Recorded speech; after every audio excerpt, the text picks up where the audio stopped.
सबका अभिनंदन और स्वागत। मैं अनुराधा आप सबका धन्यवाद देती हूँ कि आपने हमारे YouTube वीडियोस और Spotify चैनल को लाइक शेयर सब्सक्राइब किया और वहां अपने कमेंट्स और सुझाव लिखे। आज हम बात करेंगे अष्टम भाव के केतु की। अष्टम भाव हमें बीमारियों, ऐसी बीमारी जो लंबे अंतराल तक चलती है वो बीमारी देती है। हमें लेगेसीज यानी कि हमें जो अपने पूर्वजों से जो मिलता है वो धन, पैतृक धन वो देता है। अष्टम भाव हमें पूर्वाभास की शक्ति देता है और अचानक कुछ होने का भी यदि हम देखें, यदि हम देश काल पात्र के साथ साथ हम दशा अंतरदशा या ट्रांजिट जोड़ें तो हम देखेंगे कि अचानक कुछ यदि हमारे जीवन में घटित होता है तो उसके लिए राहु केतु ही रिस्पॉन्सिबल होते हैं। अष्टम भाव हमें अध्यात्म की ओर और अंदरूनी यात्रा यानी कि हम अपने मन को, अपने आप को समझें, अपने मैं कौन हूं जिसकी खोज सबको लगी रहती है, वो अष्टम भाव में देता है। और केतु यदि अष्टम भाव में बैठे, अष्टम भाव में बैठने से पहले हम ये बात करें कि केतु हमें क्या क्या देता है। केतु अकॉर्डिंग टू उत्तर कलामृत हमें धन संपदा देते हैं और ये मैंने बहुत बार देखा है कि वो देते हैं, लेकिन जितना राहु देते हैं शायद उस तादाद में केतु नहीं देते। केतु जो है वो हमें अंदरूनी शक्तियों को समझने का और उनके साथ काम करने की क्षमता भी देते हैं। और केतु हमें अध्यात्म की ओर ले जाते हैं। वो हमें गणेश जी की पूजा आदि, हमारे आत्मकारक जो है उनकी पूजा, उनसे रिलेटेड जो देवी देवता हैं उनकी पूजा आदि के लिए भी हमें प्रोत्साहित करते हैं। केतु यदि अष्टम भाव में लोगों की हो तो वो आपको बहुत सारी चीजें दे सकते हैं। उनमें से क्या क्या? तो यदि किसी के अष्टम भाव में केतु हो तो उस व्यक्ति का पूर्वाभास जो है वो बहुत स्ट्रांग होता है और किसी भी चीज को, बहुत सारी चीजों को वो पहले से ही महसूस करने लगते हैं कि हाँ, हमें इस बात के लिए सचेत रहना चाहिए, या अचानक से उन्हें कुछ संकेत मिलता है जिसके कारण वो सचेत हो सकते हैं यदि वो अब उस पूर्वाभास पर ध्यान दे।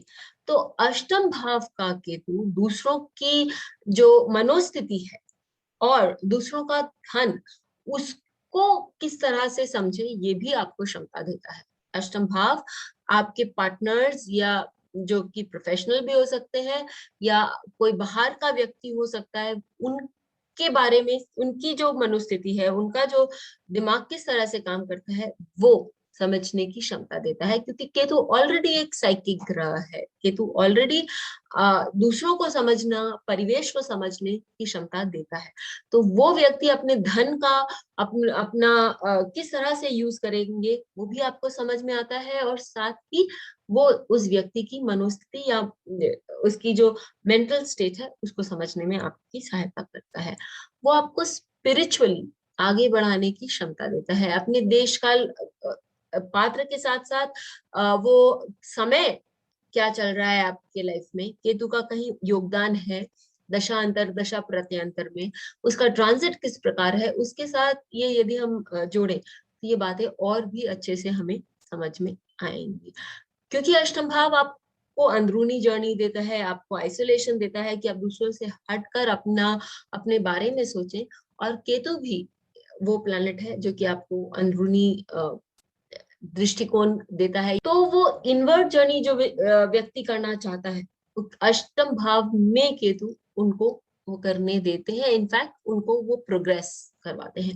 जैसे अभी ट्रांजिट में अभी एरीज में ही केतु, एरीज लग्न वालों के लिए अष्टम भाव में अभी केतु ट्रांजिट कर रहे हैं। और यदि किसी का केतु द्वितीय भाव में हो या इससे ट्राइन में हो, 2, 6, 10 में हो, तो ऐसी स्थिति में ये केतु जो है उनकी जो स्पिरिचुअल कनेक्ट है वो बढ़ा देंगे और साथ ही उन स्पिरिचुअल कनेक्ट बढ़ने के साथ साथ उनका जो फाइनेंशियल लेवल है वो भी बढ़ेगा, क्योंकि 8th हाउस जो है वो आपके फाइनेंस के साथ भी जुड़ा हुआ है। वो ये बताते हैं कि आपको जो पैतृक संपत्ति प्राप्त होगी वो बहुत बड़ी होगी।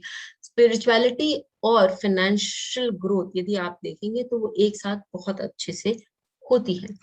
केतु यदि अष्टम भाव में किसी के हो तो उसको रिसर्च करने की क्षमता जो है वो बहुत होती है।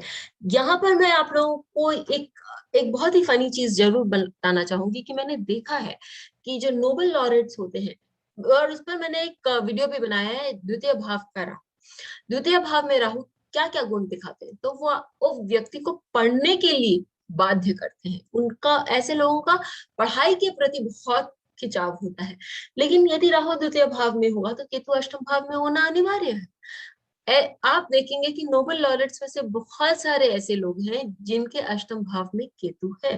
तो वो केतु, क्योंकि आपके अंदर एक वो पूर्वाभास की शक्ति है, वो आपको उसी तरफ खींच के ले जाती है जहां आप रिसर्च कर सकते हैं या जहां आप सक्षम है रिसर्च करने में, और आप ऐसी चीजों को उजागर कर सकते हैं जो पहले किसी ने नहीं करी, जिसके कारण आपको नाम और यश है वो प्राप्त होता है।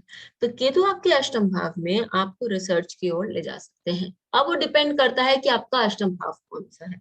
यदि आपका अष्टम भाव एक्वेरियस लग्न का है तो आपकी जो रिसर्च होगी वो फ्यूचरिस्टिक रिसर्च होगी।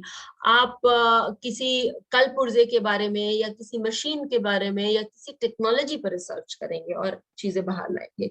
और ये यदि आपका अष्टम भाव कोई वाटर साइन में हो जाता है या अर्दी साइन में हो जाता है, तो हो सकता है कि आप आर्कियोलॉजिकल रिसर्च की ओर चले जाएं, या फिर आप कोई पुरानी ग्रंथों पर रिसर्च करें जिसके कारण आपका नाम हो और आपको जो नेम फेम है वो प्राप्त हो। केतु आपको अष्टम भाव में यदि आपका केतु हो तो वो जीवन में उथल पुथल लाता है। वो अप्स एंड डाउन्स जीवन का में दिखाता है, लेकिन वो आपकी इन अप्स एंड डाउन्स को सहन करने की भी क्षमता आपको देता है। तो ये अप्स एंड डाउन्स लगे रहेंगे, उससे हमें नहीं डरना चाहिए, क्योंकि हमें मालूम है कि हमें वो ताकत भी है कि हम उसको सहन कर सकें। यदि केतु अष्टम भाव में हो तो अचानक व्यक्ति देखता है कि उसके जो फॉर्च्यून्स हैं, उसकी जो धन कमाने की क्षमता है या उसके जो नाम और ये सारी चीजें हैं वो अचानक बदलते हैं। अब हम डिविजनल चार्ट्स में भी जा सकते हैं, हम डिविजनल चार्ट्स में भी देख सकते हैं कि D9 में या D10 में या D12 में किधर बैठे हैं केतु। तो उसी समय टाइमिंग आउट करके हम ये बता सकते हैं कि हाँ, उस व्यक्ति के लिए, उसके परिवार वालों के लिए, उनके बच्चों के लिए, उनके प्रोफेशन में वो जो चेंज है वो किधर आएंगे उस समय, और वो चेंज कैसे रहेंगे। कोई जरूरी नहीं है कि ये जो चेंज आ रहा है वो हमेशा खराब के लिए आएगा। यदि आपके D10 में वो बहुत अच्छी जगह योग कारक बन के बैठे हैं तो वो चेंज आएगा। आपको वो पीरियड मुश्किल लगेगा, लेकिन वो आपको एक प्रगति की ओर, मतलब it will take you towards अच्छे हाइट्स। तो ये सारी चीजें हमें ध्यान देनी चाहिए। फिर यदि आप उस चेंज के लिए रेडी है तो केतु आपको बदलने का भी मौका देता है। जैसे कि हम पीटी उषा के चार्ट, उन्होंने बहुत मेहनत करी जीवन में, उन्होंने बहुत संघर्ष किया। ऐसी व्यक्ति जो जिनके पास खाने के पैसे नहीं थे, जिनके पास अच्छे से तैयार होने के पैसे नहीं थे, और वो चलती गई, भागती गई नंगे पैर। उन्होंने बहुत बार अपने गांव की गलियों में और पहाड़ी एरिया में उन्होंने भागने का प्रैक्टिस किया, रनिंग उन्होंने वहां पर प्रैक्टिस करी है जहाँ की बहुत लोग सोच भी नहीं सकते इस ऐसी विषम स्थितियों में। लेकिन जब उनके समय उनका जब बदला और बहुत अचानक उनका समय बदला, तब उनको उनको उपाधि भी मिली, और उनको उपाधि मिली कि वो queen of Indian track and field, मतलब इतनी बड़ी उनको उपाधि मिली। तो जब वो अपने चेंज के लिए, वो अपने जीवन को उस टेस्ट ऑफ फायर से भी गुजारने के लिए रेडी थी, इसके लिए उनके जो फॉर्च्यून्स है वो बदलने में समय भी नहीं लगे, और आज के दिन में वो बहुत अच्छे एक खिलाड़ी के नाम में जानी जाती है। उनका जो केतु है वो मूल नक्षत्र में है, केतु अपने ही नक्षत्र में है। और मूल नक्षत्र की एक खूबी है कि यदि व्यक्ति मेहनत करता है, कड़ी मेहनत करता है, तो उसको अपने परिश्रम का जो फल है वो मिलता ही है। शायद लेट मिले, लेकिन वो मिलता है। ये मैंने धीरू भाई अंबानी के चार्ट में या रजनीकांत उनके चार्ट में ये मैंने देखा है। फिर हम टाइगर वुड्स का केस ले लेते हैं। टाइगर वुड्स एक बहुत नामी खिलाड़ी है, गोल्फर है, और उन्होंने बहुत सारी ऊंचाइयां जीवन में हासिल करी हैं, लेकिन उनका नाम विपरीत कारणों से भी बहुत उछला है। और अष्टम भाव जो है वो आपका व्यभिचार भी दिखाता है। इस कारण से भी उनका नाम बहुत उछाला गया या सुर्खियों में आया। और अष्टम भाव, ये केतु जो है अष्टम भाव में ये चीज देने के लिए केपेबल भी है। अष्टम भाव में इनका जो केतु है वो कृतिका नक्षत्र में बैठा हुआ है। कृतिका नक्षत्र के साथ अपनी पत्नी के साथ दुर्व्यवहार या हम कहें कि पर स्त्री या पर पुरुष पर नजर होना भी दिखाता है। तो ये सारी चीजें उनके साथ दिखाई दी।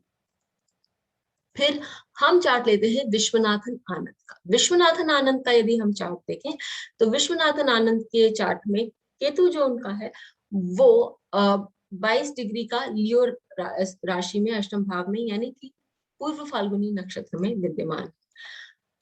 अष्टम भाव जैसे मैंने आप लोगों को पहले बताया टर्बुलेंस बताता है, चेंज इन फॉर्च्यून बताता है, यानी कि आपके जीवन में उथल पुथल है, अप्स एंड डाउन्स है।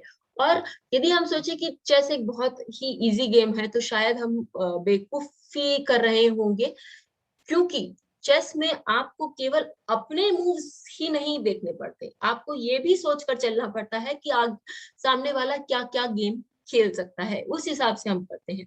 तो दूसरे के मन को समझना, दूसरे की बुद्धि को समझना, जो कि अष्टम भाव का केतु आपको बताता है, वो भी बहुत स्ट्रांग हो जाता है, लेकिन उससे आप भी विचलित हो सकते हैं। तो उसको किस तरह से कंट्रोल करना वो भी अष्टम भाव का केतु बता सकता है। अष्टम भाव का केतु विश्वनाथन आनंद के लिए भग यानी कि पूर्व फाल्गुनी नक्षत्र में था। इसके लिए उन्हें एक एडवांटेज ये भी मिलता है कि वो बहुत सारी चीजें समझ सकते हैं और उनका लक जो है वो बहुत स्ट्रांग हो जाता है। नक्षत्रों का अपना ही महत्व है, और यदि हमें भाव मालूम हो और उसके साथ जुड़े नक्षत्र मालूम हो तो हम बहुत कुछ समझ सकते हैं। केतु अष्टम भाव का खराब नहीं होता, उसकी एनर्जी को हम किस प्रकार हैंडल करते हैं वो हमें जानना बहुत जरूरी है। तो हमें लिखकर जरूर बताइए कि आपको ये वीडियो कैसा लगा, और अपने कमेंट्स और लाइक शेयर सब्सक्राइब करना ना भूलें। फिर मिलेंगे, तब तक के लिए धन्यवाद। बेल आइकन को दबाएं ताकि आपको वीडियोस की अपडेट मिलती रहे। हमारे वीडियोस को लाइक करें, शेयर करें, उन पर कमेंट करें और हमारे चैनल को सब्सक्राइब करना ना भूलें।